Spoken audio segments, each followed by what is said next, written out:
and a very warm welcome to Times Now's Election Yatra. I'm Pratibha Chandran and today I'm joining you from the beautiful land of Wayanad.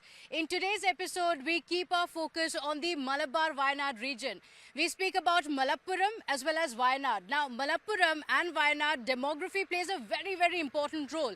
In Malappuram in particular, 70% of the population is Muslims, and the Congress's ally, the IUML, has a very strong presence here in the region. Similarly, in Wayanad as well, minorities play a very important role as they account for 50% of the population in the region. So, how different is it going to be this time around? Because in 2021, the Congress and allies had a very good standing from the region. So, this time around, if the UDF wants to come to power, this is one region that they can't afford to lose. Is it going to be any different with Wayanad? Of course, there's also the question of the Gandhis. They've held fort here since the 2019 Lok Sabha elections. Is that going to be an equation for the people of the constituencies? We find out in this episode.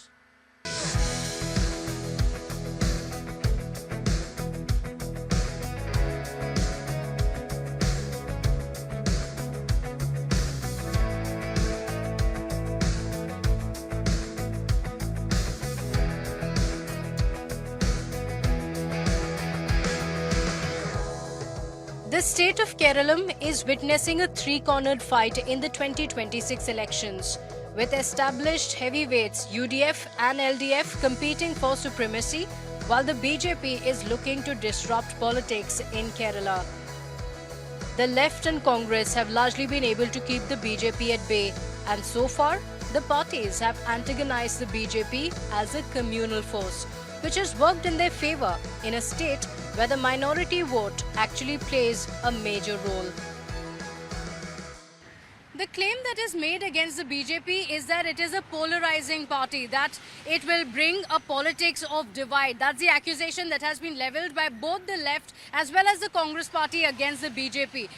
What the parties say is that Keralam is a state where all the communities are living in absolute harmony. Christians, Muslims, Hindus, people across the state live in harmony. They say that the division politics of the BJP is not really going to work in the state. What is the BJP's game plan to ensure that they project themselves as a party for all communities? What is the BJP's answer to these accusations?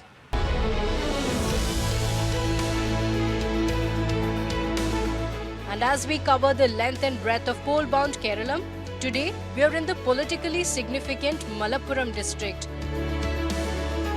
Being the most populous district of Kerala, the politics here in Malappuram has often been dictated by its demographic equation. In fact, in Malappuram, Muslims account for 70% of the district's population, while Hindus account for less than 28%. And these numbers explain why even a strong player in the state like the Congress was forced to cede this space to its ally, the IUML. If the UDF believes that its chances are much better this time around in the elections because of the anti-incumbency, the biggest support for the Congress-led alliance could be coming in from the Malappuram constituency, and that is because of the strong cadre base as well as the vote bank that it has in the region. With a strong population from the Muslim community in the 2021 assembly elections as well, of the 16 constituencies in the Malappuram district, 12 had been won by the UDF, with the left managing only 4. Is it going to be the same this time around? Can the Congress and the IUML hold on to the seats? That's going to be the X factor in the elections. In the 2021 polls, the UDF managed to secure 13 of the 16 seats here, with IUML alone bagging at least 11 seats. And if there's one man who has been leading the charge for the party for decades now, it is Kerala's Deputy Leader of Opposition, PK Kunhalikutty. And today we are here to find out what their strategy is to extend their dominance on their home turf. We're in Malappuram and it's a beautiful city, and of course with just a few weeks to go for elections, it's a hectic time of campaigning as well. And early in the morning we're catching up with Mr. Kunhalikutty. Thank you for joining us on the show. IUML is very strong in the region. As we were coming as well, we saw the flags everywhere. How is the electioneering going? I can see that you're campaigning early in the morning. You met many of the workers here as well. How are the elections looking? Elections are good. Very good, I should say. Day by day, it is coming in our favor. It's UDF time that is going to come. There's no doubt about that. Every day, it becomes very clear. In this area, UDF is very strong, and UDF usually get thumping majority. Yes. Now it will Yes. go up again. Okay, in fact, in Malappuram, like you said, it's a stronghold of the IUML, especially. In fact, in this region, you are the big brother in the alliance. This time around, in the seat sharing as well, IUML seems to have gotten a lion's share. So, you think the IUML's share within the alliance is only increasing? You're becoming the larger partner? No, no, no. We don't have such a dream. We always are very disciplined in the UDF. This time also we contest as usual in our seats only. But together our victory possibility is very good. Okay, so now let's come to the big issue that many people have been speaking about, and which is one of the biggest headlines in Kerala as well, and always, which is the issue of the Muslim vote bank. Is the the IUML, the Congress party, depending only on the Muslim vote bank? Is that going to be your biggest X factor that will work for you? And does that also become a factor because of which the left or the BJP attack you and say that this is the reason why they should not come to power? How do you look at it? What kind of a joke is that? Look at the most developed, actually the industrial, commercial capital of Kerala, Kochi. It is not a stronghold of any Muslim community, but there UDF win the this time there will win the 100%. Election will be the 100%. Last time also we won. Last time also we won. Kottayam, for example, what happened in the last municipal panchayat election. These are all false allegations. They are trying to hide things, real issues, saying this. They think that they will get a all India publicity on this. Okay. They make Kerala what actually Kerala is not. Okay. That is what they are doing. Mr. Kunhalikutty joins us on Times Now's Election Yatra. Thank you so much. It's a very busy time, and we spoke to you there at the park as you were speaking to the voters. And you said that as we come to the Election Yatra bus, we'll speak about what the real story of Kerala is. What do you think is the real story? There's been a lot of talk recently as well about the Kerala story, the movie as well, which many had called communal. What is your stand on the movie, and what do you think is the real story of Kerala that you want to talk about? Actually, Kerala people are shocked to hear and see what these people are making a story. That is not the real story of Kerala. Kerala is something different. They don't know that. Kerala is known for communal harmony from time immemorial, from the missionary time, even before the British time. We don't have any history of communal riot or anything like that. We are so harmonious here. They are trying to make something else about Kerala. They are trying to tarnish Kerala and to make use of that in the places where they want to utilize that. Okay. How do you respond to the charge that the IUML is communal, or that the IUML brings in a very radicalized ideology and that is not acceptable in the country? It goes. There are many charges that are leveled even by the BJP that it is against even the constitution. So how do you respond to these charges of IUML being communal? That is are the stories that they want to make now. Why I use the word now is IUML was there in power, in opposition, decades together. Why they were not saying that in the past? We were there in the government, in the opposition. We have handled many portfolios. Never and ever any people have said that we are communal or anything like that. We are the secular party. We are preventing minority communalism, at least in southern India. Being a very secular party, like any other secular party, even at the hard time, Ayodhya time and all that, we have prevented, like the majority communalism, we have prevented the minority communism also. It is not real at all. The IUML is also going to be in the government. Are there already talks that you would be a part of the government as well, in the share in the ministries as well? Is there any talks that are happening now, or you say it's too? We'll see after the victory. No, no, no. We had been there in the government always. Yes, We'll be yes. there in the government. So Okay. even in the center, we were there. Yes, yes. That's no doubt about it. Okay, you have a long association with the Congress, and Yeah, that's okay. we have a long association with the Congress, and with the Congress, we have prevented any minute development of communalism in this state. Okay, all right. In the state of Keralam, now we are seeing that the BJP is also getting a higher vote share. This time around, they believe that they could win more seats as well. So, do you see the BJP as a factor? I'm not just talking about Malappuram, but also across Keralam. Is BJP emerging as an actual front that could come to power? Why are we calculating like that? They had a seat in the assembly in 20 years before. Yes. Now they don't have. They even lost that. It's like they got a parliament seat. Now, recently, the chief minister has spoken about Rahul Gandhi. He said that Rahul Gandhi has failed as a leader. He questioned his leadership abilities. You have worked closely with him. What is your opinion of the leadership of Rahul Gandhi? No, he has proved his capacity. Otherwise, he would not have become the approved opposition leader of the parliament. Last time he was not. This time he got elected from here in the last election. But the recent in the last parliament election, before he elected from Kerala, this time he got elected from UP. He has proved his capacity in the country, and he has proved his capacity as an opposition leader. But what is the fate of CPF? It lost Bengal. It is lost many seats.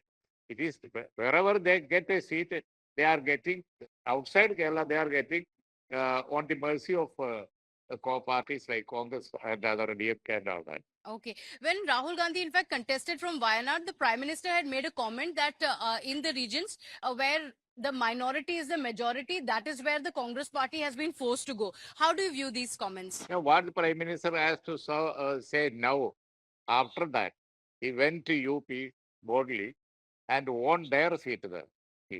And he has proved that he is not a person like that. He can contest anywhere. He can lead India. He has proved that. Of course, last time we didn't get enough number of seats, but the May in the future we will get. Yes, Rahul Gandhi has proved that. What he said about Rahul Gandhi by the Prime Minister, Honorable Prime Minister, is not correct. Right, Mr. Kunhalikutty, thank you so much for joining us. All the very best to you for the elections as well, and thank you for joining us at Times Now Election Yatra. Thank you. Malappuram has stayed loyal to the IUML over the years. But one wonders whether the LDF can breach this UDF stronghold in 2026.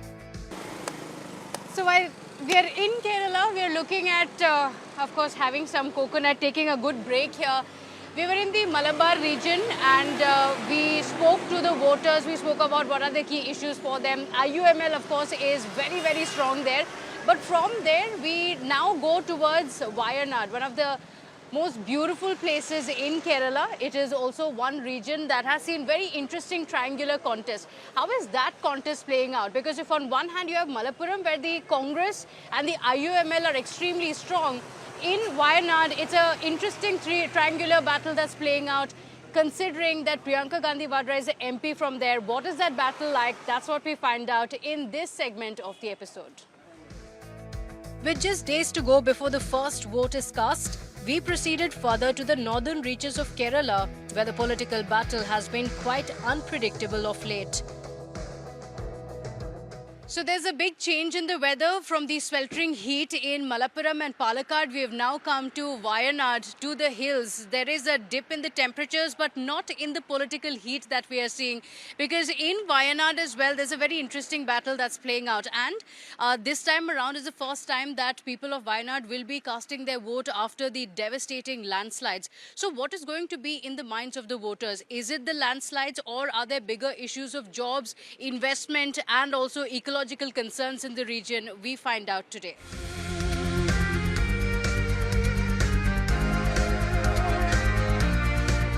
Wayanad has witnessed a seesaw battle in the assembly polls lately. with the Congress taking the lead in 2021. Not to forget, the Gandhi family has made Wayanad their new home ground, and the Congress would hope to fortify this part of Kerala. The Wayanad Lok Sabha constituency gained national prominence when Rahul Gandhi contested from here 2 elections ago. After which now the current MP from Lok Sabha seat in Wayanad is Priyanka Gandhi Vadra. So there is a Congress imprint here. But the situation is completely different from what it is in Malappuram, where the IUML has a very strong cadre base, because of which it has its stronghold in the region. Here in Wayanad, while the MP may be from the Congress party, it's not the same on the ground. And assembly elections often have been quite a tough challenge for the Congress party as well.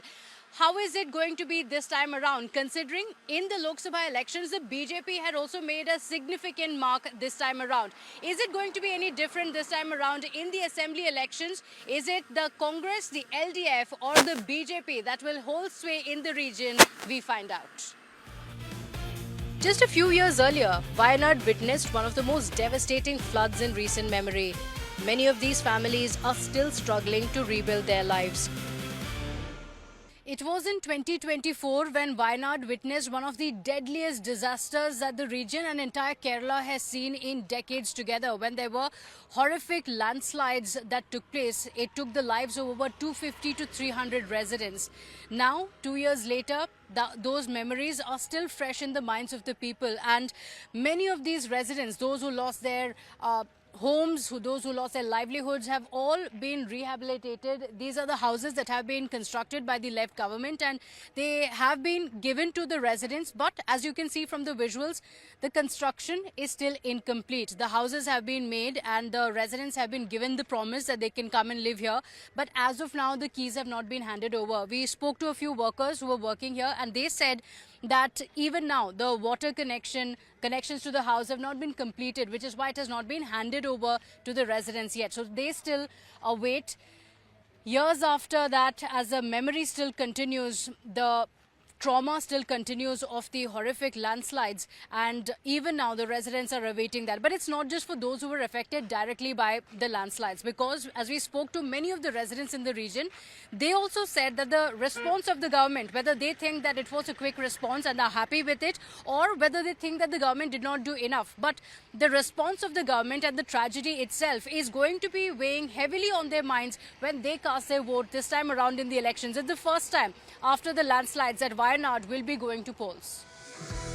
But has the government done enough to support this region, or are winds of change blowing here in Wayanad? So what's important for the residents of Wayanad as the electioneering is going to begin in just a short while from now? In days from now, the elections will begin. They're going to cast their vote. What is going to be in the minds of the voters? There are multiple issues. This is, of course, a tourism hub.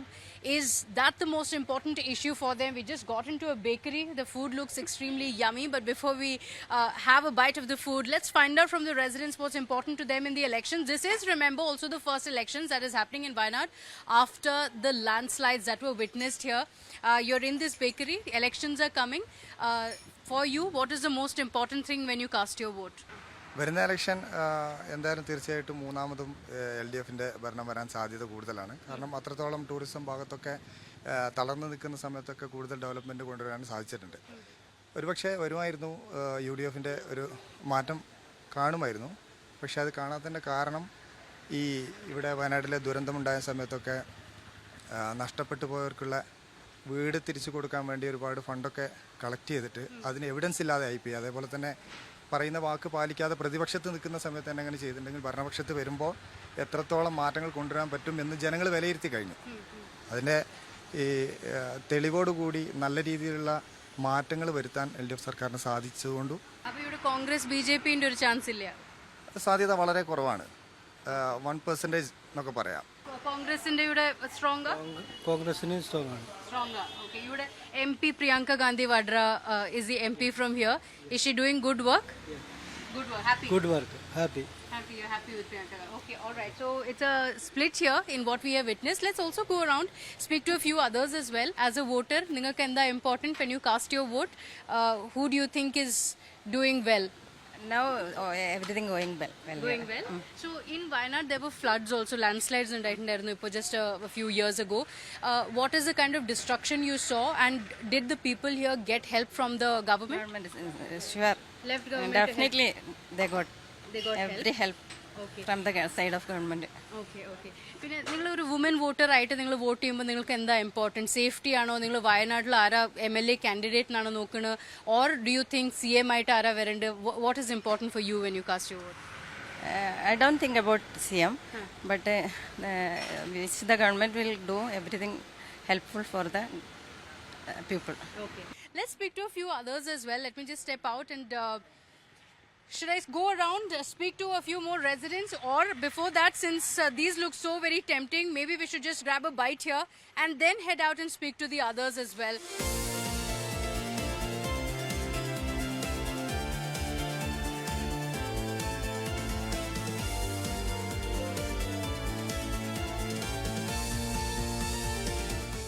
So we had some bakery food. Let's also see what else Kerala has to offer. Anywhere you go around Kerala, you'll find these small bakeries, and they have some very, very yummy food. Must try. We see everything from samosas to veg puffs to vadas. They're yummy, and in the evenings with the perfect weather here, that's what we're going to see. But as we have a taste of it, we of course also speak about the elections. So let me speak to a few here and find out what's important for them in the elections. Cheta, quite a busy time on area, but elections are coming in some days. As a voter, what is important for you? You either party as strong ഇവിടെ UDF LDF രണ്ട് same തന്നെയാണ്. നമുക്ക് അങ്ങനെ ഇഷ്ടമൊന്നുമില്ല. നമ്മൾ ഓരോ പ്രാവശ്യം മാറി മാറി വരുന്ന UDF ഭരണത്തിന്റെ നോക്കിയിട്ട് ഇങ്ങനെ വോട്ട് ചെയ്യുള്ളൂ. ഗവൺമെന്റിന്റെ എന്തെങ്കിലും ഒരു ഹെൽപ്പ് ഉണ്ടോ? നിങ്ങളുടെ ഇവിടെ കടയ്ക്കൊക്കെ ഹെൽപ്പ് കിട്ടുന്നുണ്ടോ ഗവൺമെന്റിൻ്റെതായിട്ട് ഹെൽപ്പ് ഒന്നും വരുന്നില്ല. അപ്പോൾ മുനിസിപ്പാലിറ്റികൾ പഞ്ചായത്തുകൾ അങ്ങനെ എന്തെങ്കിലുമൊക്കെ പ്രശ്നം വരുമ്പോൾ വരുന്നേ ഉള്ളൂ. When you cast your vote as a voter, what's important for you? Change വരണം. ഇപ്പോൾ ഗവൺമെന്റിന് ഒരു 2 terms ആയിട്ടുണ്ട്. സോ മാറി മാറി വരണം. What do you think is good, Congress or ഒരു third front ആയിട്ട് ഒരു BJP ഒരു ചാൻസ് ഉണ്ടോ? ഇല്ല, കോൺഗ്രസ് വരണം. What is important for you in a development ആയിട്ടില്ലാന്നാണോ, or you think കുറച്ച് 2 terms ആയി അപ്പോൾ ഒരു ചേഞ്ച് ആവട്ടെ എന്നാണോ? ചേഞ്ച് ആവട്ടെ. നമ്മുടെ ഇവിടെ വയനാട്ടിൽ ഒരുപാട് പ്രശ്നങ്ങൾ ചെയ്യാനുണ്ട്. ഒരു സ്വന്തമായിട്ടൊരു മെഡിക്കൽ കോളേജ് ഇല്ല ഇവിടെ. മെയിനായിട്ട് ഇവിടെ എന്തെങ്കിലും ഒരു അസുഖം മെഡിക്കൽ കോളേജ് പാസ്സായത് തന്നെ അതന്നെ ചെയ്തിട്ടില്ല. ഒരുപാട് കാര്യങ്ങൾ അങ്ങനെ ബ്ലോക്കായിട്ട് ചെയ്ത് വെച്ചിട്ടുണ്ട്. അതുകൊണ്ട് ചേഞ്ച് ആയി കഴിഞ്ഞാലാണ് വരുള്ളൂ. ഇവിടെ ഒരു എമർജൻസി ഒരു പേഷ്യൻ്റ് എന്തെങ്കിലും ഒരു കാര്യം ഉണ്ടെങ്കിൽ കോഴിക്കോട് കാലിക്കറ്റ് പോകണം, ചുരം ഇറങ്ങി പോകണം. ചുരത്തിൽ ഡെയിലി ബ്ലോക്കാണ്. അതിനൊന്നും വേണ്ടി ഇവർ വാഗ്ദാനങ്ങളല്ലാണ്ട് ഒന്നും ചെയ്തിട്ടില്ല. പക്ക വേസ്റ്റ്. അതാണ് ചേഞ്ച് ആയിട്ട് വരണം. What do you think there should be change in Wayanad or across Keralam, and what's the change you want? ഞാനൊരു കമ്മ്യൂണിസ്റ്റ് കാര്യമാണ്. അപ്പം എനിക്ക് എന്തായാലും കമ്മ്യൂണിസ്റ്റ് വരണം എന്നാണ്. പക്ഷെങ്കിൽ മൂന്നാമത്തെ പ്രാവശ്യവും കമ്മ്യൂണിസ്റ്റ് വരണം എന്ന് ഞാൻ പറയില്ല. ചേഞ്ച് ഉണ്ടായാലാണ് ഡെവലപ്മെന്റ് ഉണ്ടാവുള്ളൂ. അപ്പോൾ ചേഞ്ചസ് വേണമെന്നാണ് ഞാൻ പറയുന്നത്. So ഇവിടെ വയനാട്ടിലുള്ള ചേഞ്ച് ആണോ, or throughout in Kerala as well? Keralam. All right, thank you so much for joining us. So there you heard it from many here who say that there should be a change. It was interestingly and evenly split. While some said that they want a change here, some say that they want continuance. They've seen a lot of development, and that's what they expect this time around. For the Congress that is looking to unseat the left, they certainly cannot afford to lose on the Gandhi's home turf. But can the LDF turn the tide, or can even the BJP spring a surprise? We find out on the 4th of May. And well, with that, it's a wrap on this edition of Times Now's Election Yatra, and it's a wrap on our coverage from across Keralam as well, from Thiruvananthapuram to Kochi to Palakkad and Wayanad and every district in between. We got you the voices of the people and the netas. Next, we shift our focus to Tamil Nadu. We'll join you in that episode.